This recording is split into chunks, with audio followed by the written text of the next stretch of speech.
Hi there. Long time no see and hear.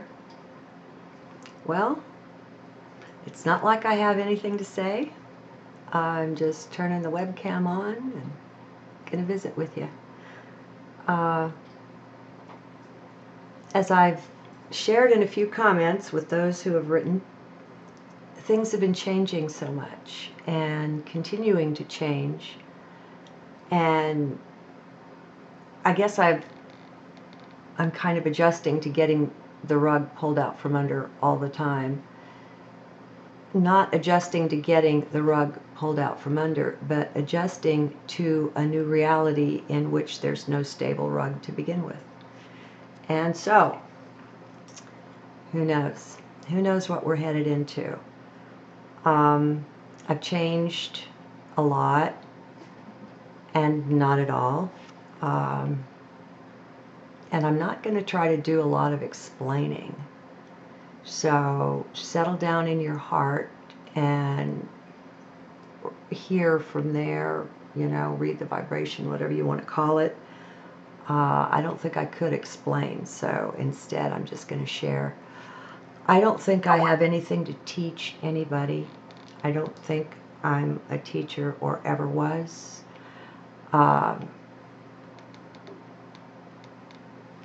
I don't know that any of us is.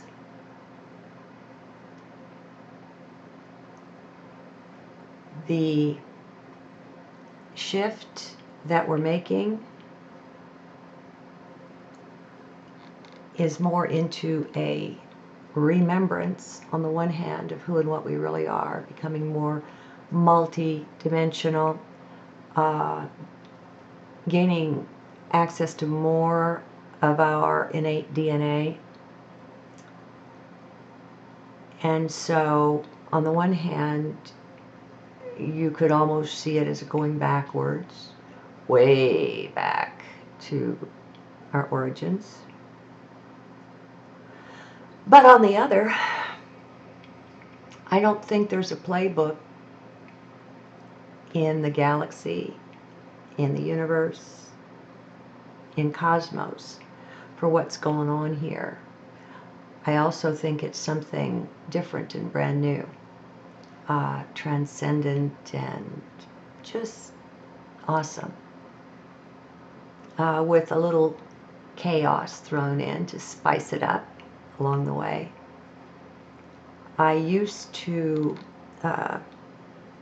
back when I was first introduced to Eckhart Tolle and in his Oprah appearances, that was my time for taking the waking up that I'd been doing all my life and putting it together. And I don't know, that seems like another lifetime and not just, 5-10 years ago, just nothing. I've looked back at some of my old videos and they seem like 2 or 3 lifetimes ago. When I was first waking up, the thing that I discovered, or the thing that made itself obvious to me initially, was that it didn't matter what problem, challenge, or initiation I looked at that was giving me a hard time, they all seemed to track back to mind.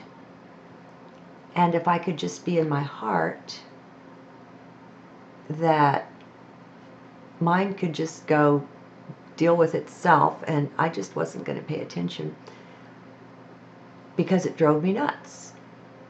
And so I kind of saw mind as the I out and out saw mind as the adversary at first. And for a few years. I don't see it that way anymore at all. I do see instead, what I see instead is that mind is not a problem nor an issue. It's the programming that was overlaid on mind that was the problem. And that's getting cleared up now. A lot of us, if you're a light being, some call themselves light workers, I rather like light being, then you've been working at this for a while. You know what you want, and your direction is spiritual, and that's the steady course you've been setting. And I'm with you there. So at first, it looked like mind itself was the problem. Now instead, what I see is that what I used to call 3D or lower mind and higher mind are of a piece. They're one. They're the same.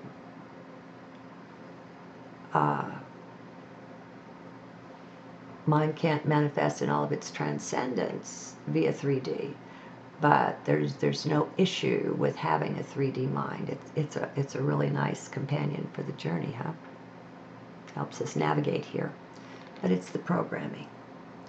And what I'm finding is that we don't need to be doing anymore, that well and truly being is called for. The doing is taking care of itself. And so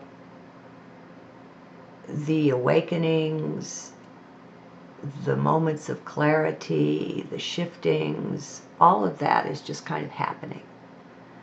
As we set our course based on our intent, what's underlying us energetically, the rest takes care of itself. I've come into a great deal of peace, and I'd say on a deeper level than I've experienced it before. And I'm happy about that. I'm not claiming to be awakened or anything wonderful or special. We're all one, and the one that we are is wonderful and special. But I see no hierarchies in heaven, if you will. I see not even a hierarchy of dimensions. It's all just one. And it's as if the blue spectrum of the rainbow would look at the red spectrum and say, you need to change. You're not like me. I'm right, you're wrong. Okay, so that's duality, and I think most of us have pretty well spotted that and shifted in how we look at it. And so nobody needs to change. I can only speak in terms of I here. Like many, I thought that what needed change was the world, that we needed peace, we needed no more hurting of people or animals, we needed love for the environment, yada, yada, yada, okay? Well, that was back in one of them, our previous embodiments I've had over the last couple of decades. Feels like many centuries. And I forget who said it, but I remember the words, when you change the way you look at things, the things you look at will change. And so, changing anything in others or in the world isn't called for. Again, the way I see it. What's called for, every bit of it, 100% of it, is change within self. And it has to start with acceptance, self-acceptance. We've been trained, programmed to be pretty non-accepting beings, to have pretty low sense of self-esteem or self-worth, etc., etc. You guys know the tune, you've lived it. I'm not telling you anything new. Well, that's getting flushed up and right into our faces, a lot of it. And it seems to me that that correlates with the incoming light, the cosmic light, the solar light, you know, the shifting and even sort of a breakdown of the Earth's magnetic fields is letting more of these energies in. These energies are interacting with us physically, psychically, with our DNA. Everything is shifting. Frequencies, vibrations are rising. And so it's like when a sunbeam of the rising or setting sun shines into the room. Invisible, what was totally invisible, the dust motes in the air, suddenly it's all you can see, it's in your face. And it's not that anything's different. They were there before, they just weren't seen. I think that's what's going on. And the increased entrance of the light is pretty much forcing us to face certain things. And so you may have, I have had things coming up from your childhood, from your past, things that were long buried or forgotten, or maybe you thought you'd gotten past them or whatever. And so they come up again. And when they come up with the old feelings and the imprint, the energetic imprint of it. What's to do? Nothing. Instead, if we'll just be and just witness it, just watch it from heart, be in your heart, and don't try to figure it out. Feel it out.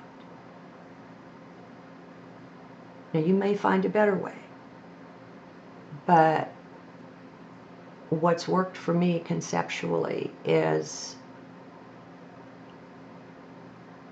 I see it as something ready to let go, ready to be let go. But there's a healing that needs to take place. It's pain, whatever it is, it's a source of pain. Well, why is it a source of pain? Maybe because of the way we looked at it, perceived it. And if you look at anything at all that arises, my bet is that the common denominator will be lack of self-acceptance, lack of self-love, feeling lost, feeling hurt, feeling alone, feeling abandoned, feeling rejected, etc. Well, who's going to fix that? Before we morph into that victim consciousness that was also very heavily programmed into us to point the finger at somewhere and go for blame and go to prosecute someone or persecute or at least give them a hard time. Before that nonsense, and it is pure linear nonsense, it's not higher dimensional stuff, and we have more and more access now to our own being in the other dimensions. There's nowhere that you're not. There's no when that you're not. We're everywhere. And every when and everything. And the access to it is the trick. But knowing you have it, knowing you are it, helps. Okay, so some piece of crap comes up from your childhood. Let's say you were being abused. And there you sit as that little child in misery and pain, and you don't want to look at it. But you don't listen to the part of you that doesn't want to look at it. That's not you. Whatever that is, that's not you, and that's not love. It wasn't clear at first, but after any number of these, you know, waking up at 3:30 a.m. or whatever, reliving these things, I began to see that the healing was required, and that it was really very simple at the heart of it. It was calling for self-love. to love myself enough to care about how I felt. Now, but back then too. We can reach back and heal the past. Maybe not the activities of it, but how it felt, how it feels, how we reacted. We can make that whole with self-love, self-acceptance, with compassion. Okay, so, I mean, at first, sometimes when these things come up, you think, oh my God, I thought I transcended that. I thought I worked my way through it. I mastered it, whatever. Maybe I'm not doing as good as I thought I was, blah, blah, blah. All of this stuff is the programming of mind that would just love to keep you down in the misery, the sadness, the anger, all the rest of it, the depression. That is food for negative entities, you know? It's not good stuff. And we do have certain negative energies that use us as batteries to keep them fueled. And because they're negative, that's the kind of fuel they need. All right, well, we don't need to focus on that. We just need to love the self enough to know what feels good and what doesn't. And to bring healing to the self. The world will take care of itself. It's all one, and we will see the world being healed as we bring the healing to the inner hurt. We're way more one than we know, and so when one of us is doing this healing work, it actually supports us all, and Gaia. And I don't know about you, but I feel like we've reached critical mass. The corner has been turned, for sure. And this that I'm sharing with you here is what I see as my work. I don't need to teach or train anybody. I don't need to try to fix anybody, because nobody's broken, nobody but me. Each of us, in healing the inner wounds, it's quantum, it's alchemical, it's awesome. The moments of clarity that have been coming are truly and purely divine. It's awesome. I have no explanation, not a whole lot of understanding. Just enough to know that it's best to go by how you feel. And so, what does that look like? We honestly don't know how to love the self. And that's why we get illnesses and things. You know, Source will get our attention with a feather if we're responsive. But most of us aren't present enough for that. And if we're present enough, we're not compassionate enough with the self, not truly tuned in enough. We've got to care about how we feel and recognize that our job, and maybe a lot of you will laugh here, our job is to be happy. Our job is to enjoy our life, our living, our being. I don't see any more need for any kind of a doing, because I think it's just a great big illusion that we are these separate individuals, and that there is anything at all that is outside of us, and that anything is broken. The things that look broken, Earth is a mirror, and she's mirroring us back to ourselves. The way I see the law of attraction working is the things are brought to us as a mirror to show us how we're doing. And it's all done with love. There's no punishment, there's no meanness, there's none of that. Everything is love. The people that are hurting the most, that are lost, that feel the most abandoned and abused, are the ones out there creating harm.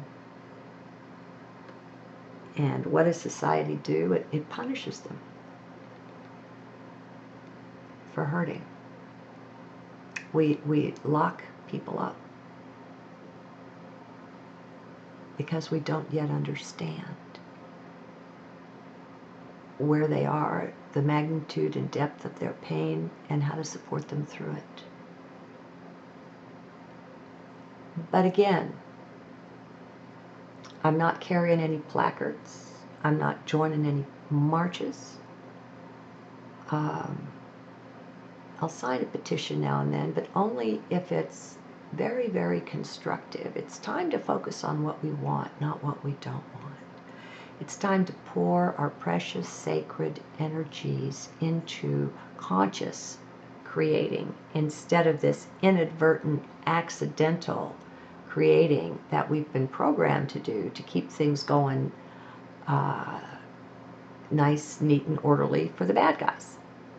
You know, they love it like this. It defeats them, and so on and so on and so on. And so, yeah, the conspiracies exist. They're real. It's going on. You bet it's going on. However, if we do the fighting thing, the us against them thing, we're just keeping ourselves held back and tied down in the matrix, in the old paradigm. That's just not the way, it seems to me. Again, I can only speak for myself. I'm not feeling called to follow anyone. I've been through this one and that one, Eckhart and Muji and Adyashanti and so on, and I'm not looking outside of myself anymore. I'm really not looking. It's like everything's found. If we just go within, it's kind of funny, the Zen people have been telling us all along, you know, that what you're searching for is what you are. Call off the search. We can do that now. We have the energy to support us. The multi-dimensions are unveiling themselves.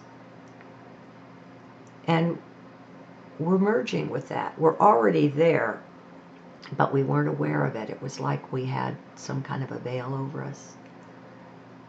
Well, now we've moved up in frequency. And if there was ever a veil, I don't think it's there anymore. And we are empowered. Happiness is a state of being. It has nothing to do with outer circumstances. You can be happy in a jail cell.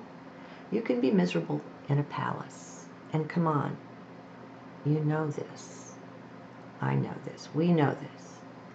And so what we didn't know was that we could take back our power, and in a very short time, to not be subject to the winds of circumstance, to the people around us, to other opinions, and so on. Now, part of my journey, and I'll close up here, I know I'm speaking kind of long. A part of my journey has been a great deal of letting go. Endless letting go. If it wasn't one thing, it was another.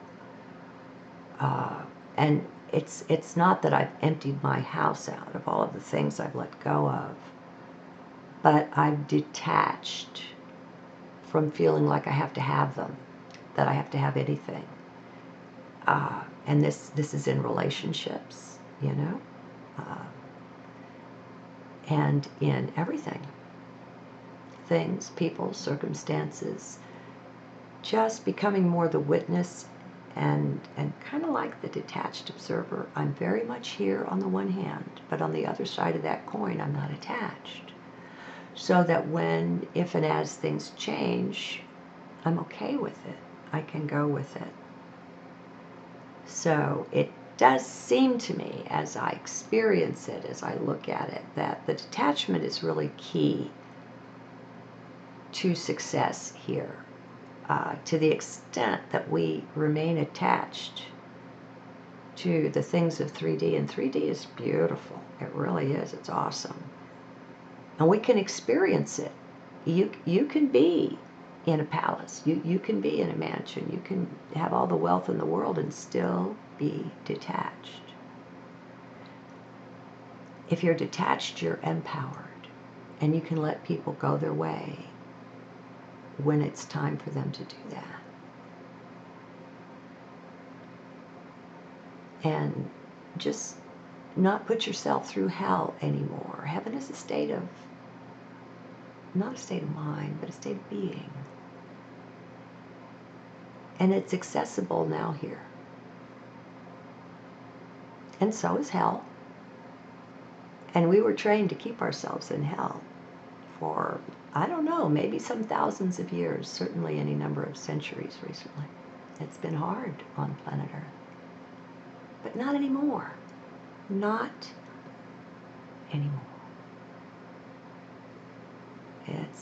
It's within me, it's within you, it's within all of us to wake up and take the reins of control away from the programming of the mind and let the soul or the inner being or the heart or whatever you want to call it go within and let that be your guiding force.